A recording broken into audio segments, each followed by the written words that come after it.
பனியால் மூடிய ஒரு பெரிய தெற்கு துருவத்தில் பிங்கு என்ற ஒரு சிறிய பெண்குவின் வாழ்ந்து கொண்டிருந்தது. அனைத்து பெண்குவின்களும் கூட்டமாக விளையாடிக் கொண்டிருந்தன. ஆனால் பிங்கு மட்டும் அமைதியாக ஒரு பனிக்கல்லின் மீது உட்கார்ந்து கொண்டிருந்தது. என்னோட யாரும் விளையாட விரும்பவில்லை போல. ஒரு நாள் பிங்கு கடற்கரைக்கு நடந்து சென்றது.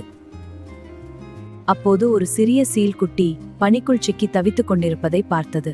அம்மா காப்பாத்துங்க, அம்மா காப்பாத்துங்க.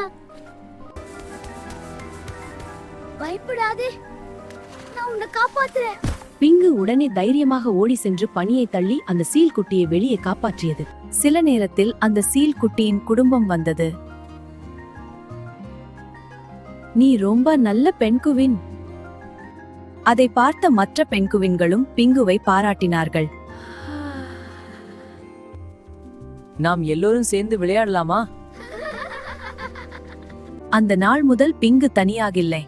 அதற்கு நிறைய நண்பர்கள் கிடைத்தார்கள்.